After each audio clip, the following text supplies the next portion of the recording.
Welcome to Garden City Church, a place where you can belong before you believe. This week, George talks through the story of Jacob and Esau and the idea of becoming.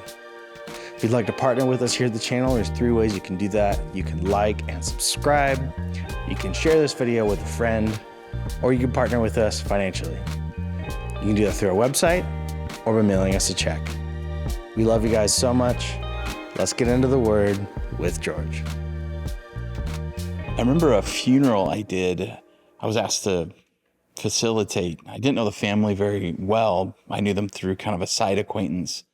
But I'll never forget it as like hundreds of people piled into the auditorium to celebrate the life of someone that was beloved in the community. There were just so many people, and this person who had passed away was a successful person in every way that you'd define success in our world. And there were all these people gathered, hundreds of them, that were used to, living in a world where you celebrate the successful, the winners, the best. And it just struck me that as each person came down to share maybe a little story, like we had people come and share, and family and friends, they shared about his life, but they didn't share like all the things you'd put on a resume. What they shared were like the things that touched their heart about this individual, the ways he loved, the ways he served, the ways he brought joy and presence to people. And it was, really good friends and well-known friends. And it was also people who you would never guess. And little grandkids even that remembered the way he treated them. So special. It didn't matter who they were. He treated them like princesses or princes. It just struck me how the mask came off in that room. The stuff that we usually wear on the outside that say, hey, we're a success, or this is who I am. It just all came off. And the focus was on the heart and the heart of this man. David Brooks talks about character and virtue and the idea of becoming human with these concepts. He talks about the resume you and the funeral you. The resume you is, all the things that we want to show the world that we're a success. The things that you want to put on a resume that show your achievements, the greatest aspects of your history as a human being, the things that can get you the job, that can get you in with people, the things that we think people want from us and want to see in us. That's what he says is the resume you. But then he says there's also this tension, because there's the funeral you as well. And the funeral you is like, what are the things people are going to remember about you at your funeral? What are they going to say about you? And then we often don't celebrate the things that are on the resume at the funeral. It's the stuff that's almost intangible. It's the presence, the hope, the joy that we experience and that people experience from us. Brooks writes this. He says, while the resume you motto is success, the funeral you experiences life as a moral drama. The funeral you motto is charity and love and redemption. While resume you wants to conquer the world, the funeral you wants to obey the calling to serve the world. And isn't there a tension between those different yous? And it's the same you, like it's the same me, but there's a tension of like the me I want to be, that I feel the pressure of the world wanting me to be, and then maybe like in my core, the me that I really, really want to be, like with my kids, my family, what I really want to be remembered for. Sometimes that the tension of the resume you and the funeral you can be kind of like one preferred over the other. Like, oh, we just, we need to forget the funeral you. That doesn't matter. You need to make the money. You need to have the success. You need to get the job. And so we're just going to focus on that. Sometimes people will just run after that. Sometimes it's like, no. We just focus on the inward world, the being, the serving, the redemption, and like the other stuff, the doing and the performing and the accomplishing doesn't matter.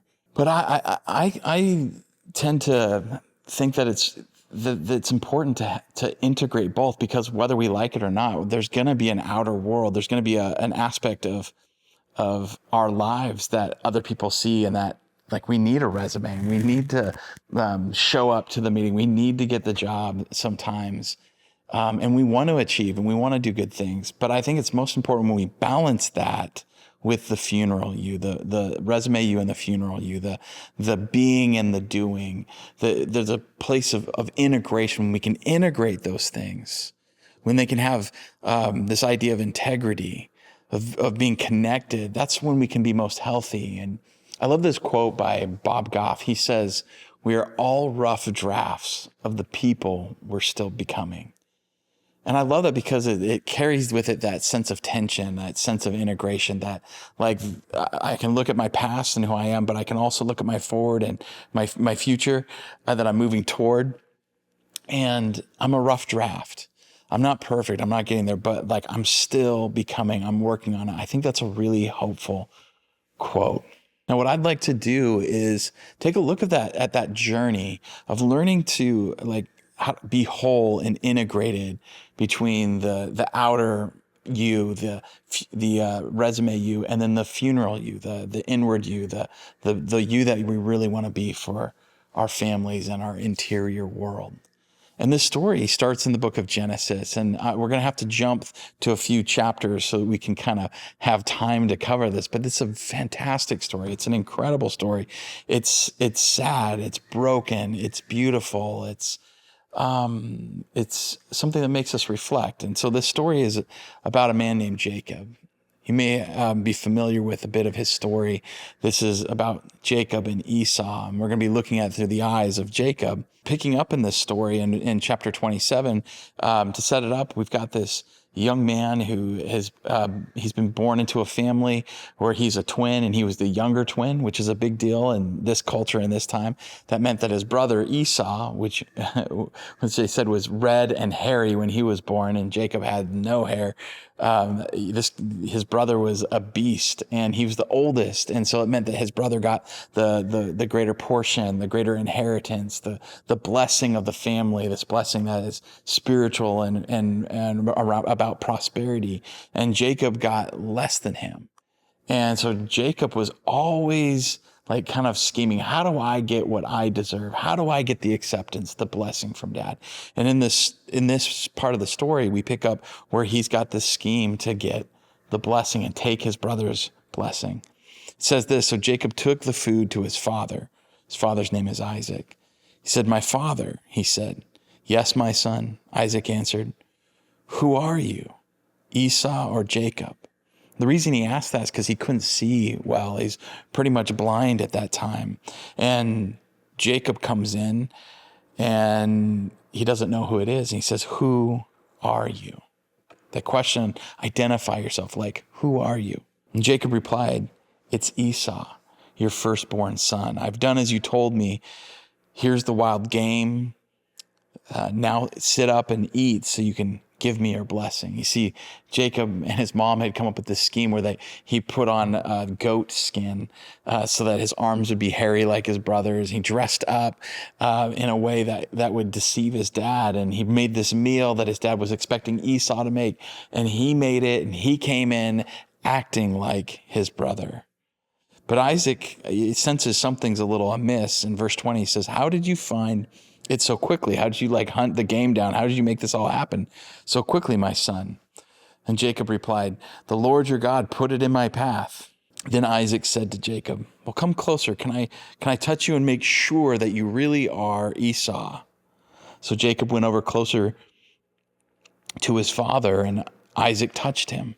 And his dad said, "The voice is Jacob's." Like he can recognize something. It's not Esau's voice. The voice is Jacob's, but the hands are Esau's.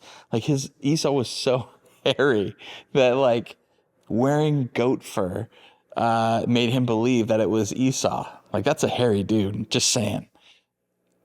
The story goes on. He did not recognize Jacob because Jacob's hands felt hairy like Esau's. And so Isaac prepared to bless Jacob. This is a big deal. He's giving him the family blessing. "But are you really my son Esau?" I mean, he asks again. He feels like something's up. "Yes, I am," Jacob replied. You know, how ridiculous is this when you just stand back and look? How weird is this? Here's this guy trying to steal what really belongs to his brother, this scheming thing. And then he looks ridiculous. He's wearing goat fur on his arms, and he's deceiving his caring father, the one who loves him. And he's tricking him. He's lying to him.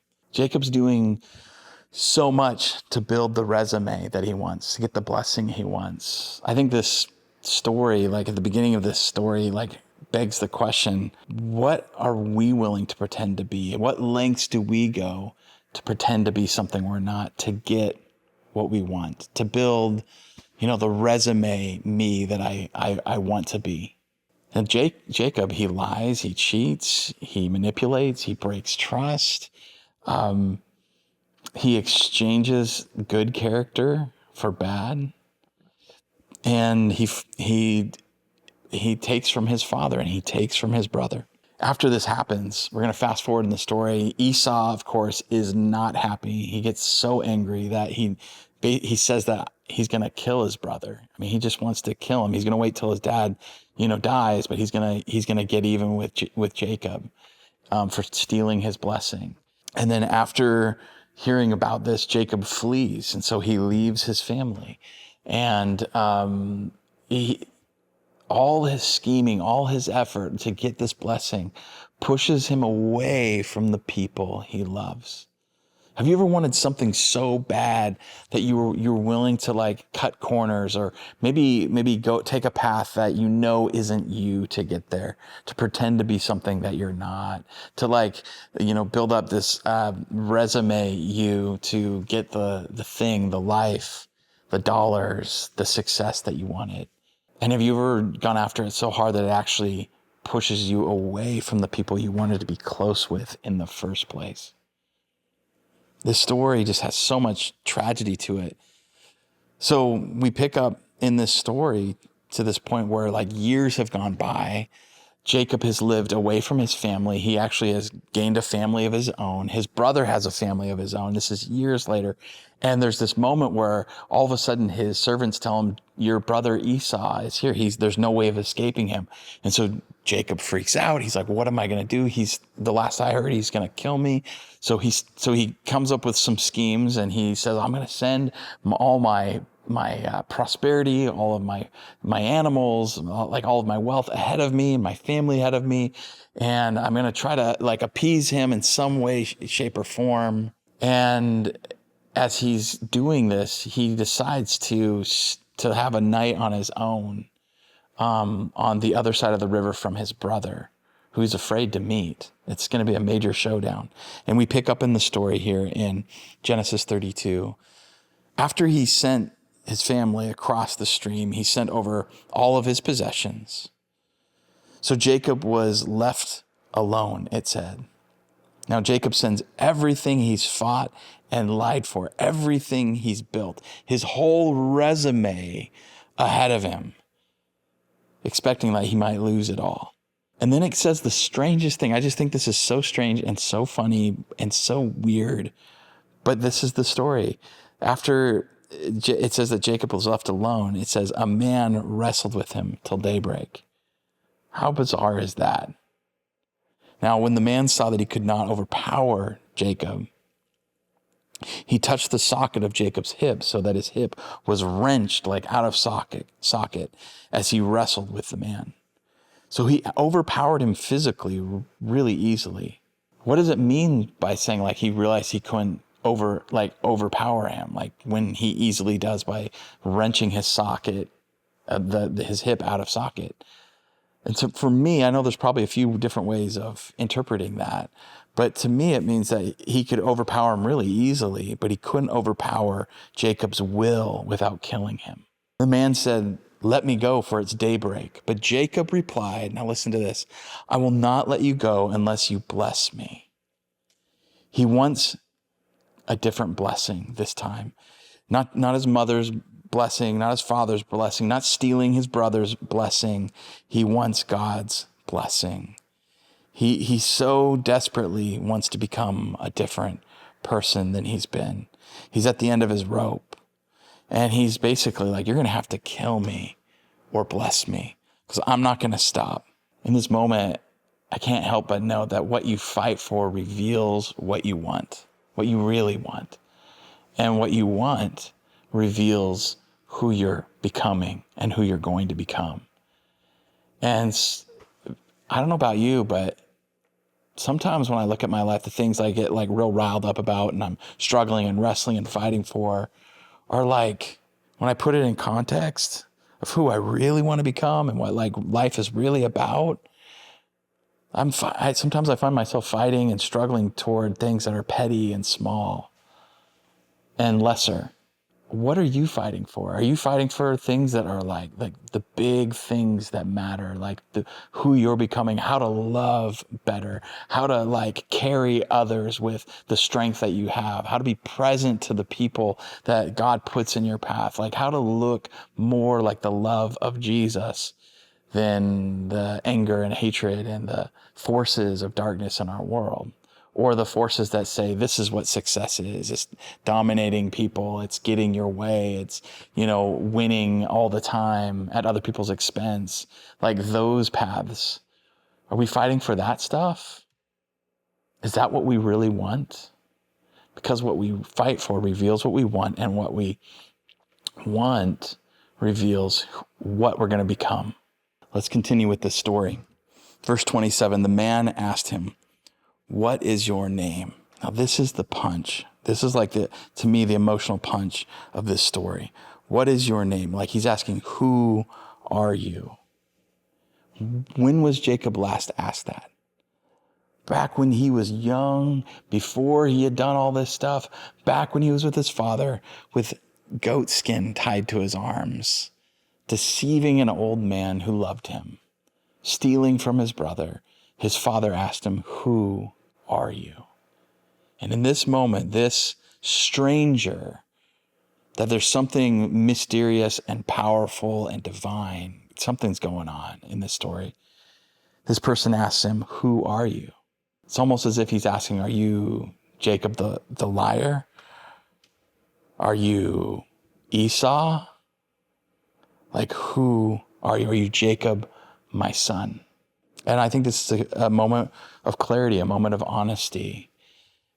And his response is Jacob. I'm Jacob.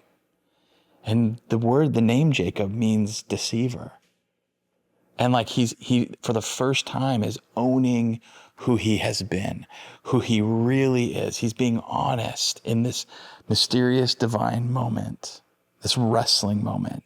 I think sometimes when we struggle with God, we become honest about who we really are. And we become aware of where we're headed and the road we've been taking and maybe like where there's a lack of integration in our life. I love that sometimes like when that honesty happens and that awareness happens, the start of integration can happen. He admits who he really is, the truth. And you can't fool God anyway. God isn't fooled. And there's a part of you, like even if you're trying to deceive yourself, there's all kinds of self-deception that like we bring ourselves through and put ourselves through. But like there's a part of us that knows the truth. And here in this moment, he becomes honest.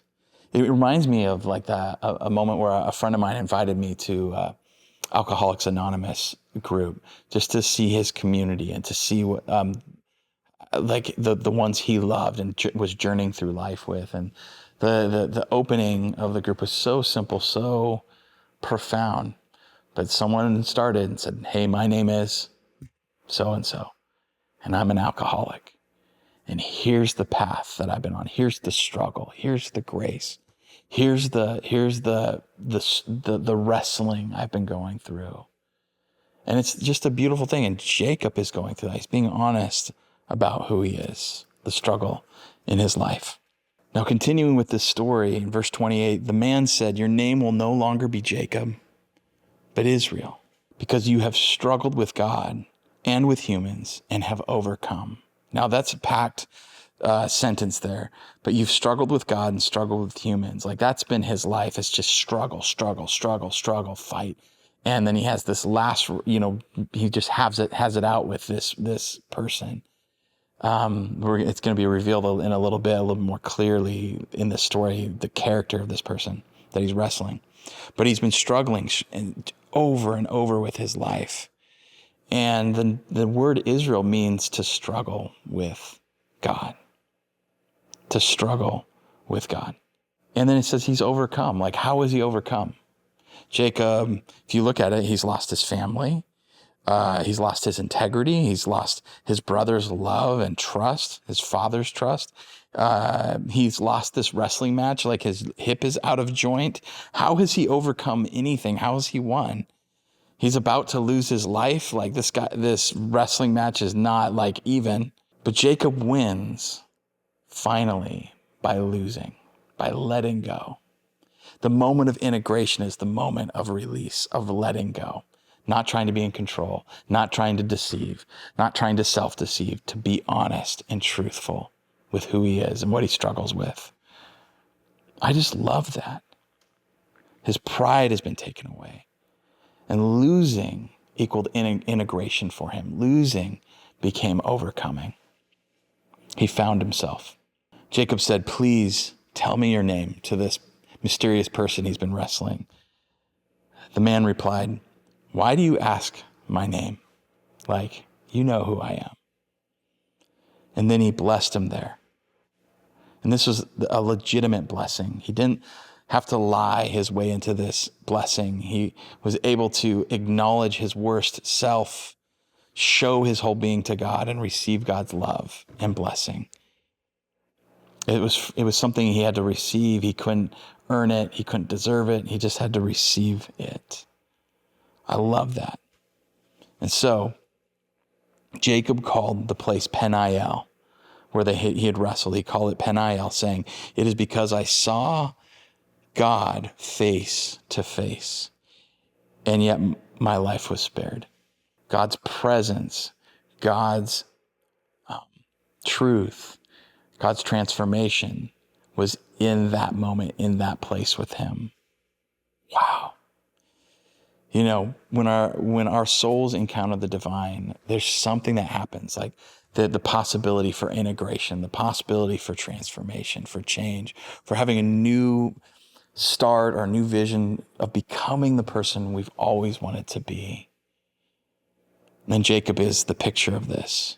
Now the story finishes like this. The sun rose above him as he passed Peniel, and he was limping because of his hip.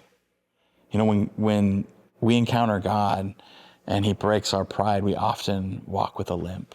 It's almost as if like there was this inner limp, this inner issue and hurt and wound in Jacob's life that he covered his whole life. And finally, like it's exposed, like he's a man with a limp. He's imperfect. He's broken.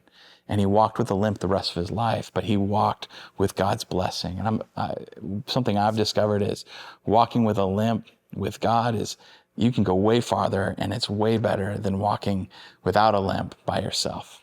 When I was younger, I used to see people that like manipulated or deceived, and they were living like Jacob, and they were like, there was a huge gap between, you know, what they said they were and what they actually did. And it would really irritate me. And my grandpa would always just say, "Hey, they're just a Jacob who haven't had their hip broken yet. Let's pray that God has an encounter with them." I want to leave you with two reflections to help you on this journey of becoming.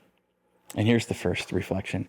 If I was honest with you, you would know I struggle with this. And with God's help, I want to become this. Take some time to reflect on that this week and get clear on who you want to become and get clear on the thing you struggle with or things you're struggling with. Be honest with yourself and with God and see what God will do. Guys, I love you so much. Have a great week.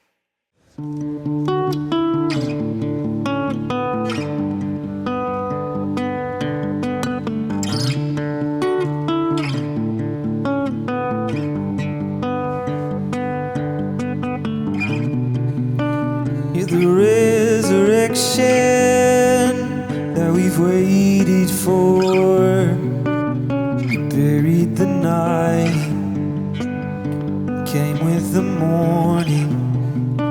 You're the King of heaven, the praise is yours. The longer the quiet, the louder the chorus.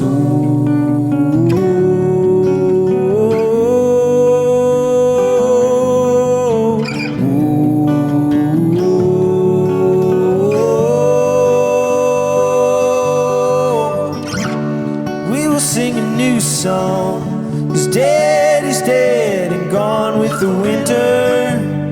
We will sing a new song, let hallelujahs flow like a river, coming back to life, reaching towards the light.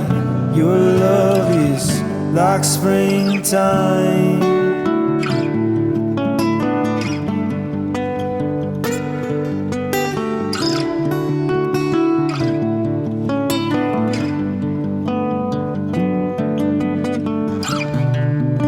You're the living water, God, we thirst for you.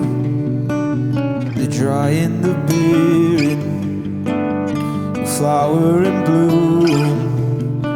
You're the sun that's shining, you restore my soul. The deeper you call us, well, the deeper we'll go. 'Cause we will sing a new song, 'cause dead is dead and gone with the winter. We will sing a new song, let hallelujahs flow like a river. We're coming back to life, reaching towards the light. Your love is like springtime,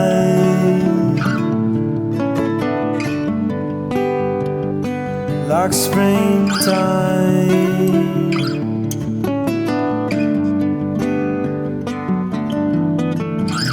Come tend the soil, come tend the soil of my soul.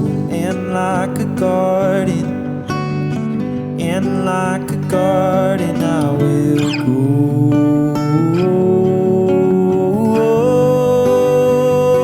Yes, I will grow.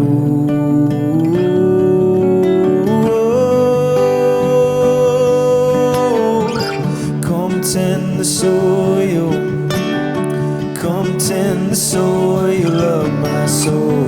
And like a garden, and like a garden I will grow.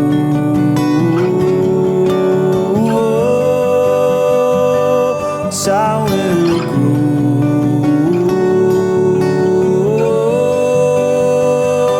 Yes, I will grow.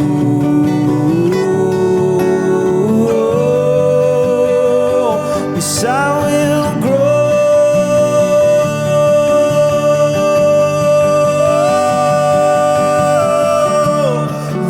Sing a new song, 'cause dead is dead and gone with the winter.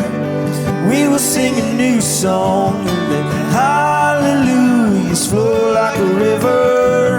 We're coming back to life, reaching towards the light. Your love is like springtime,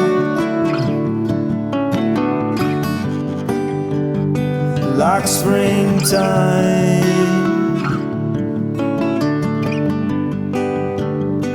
like springtime,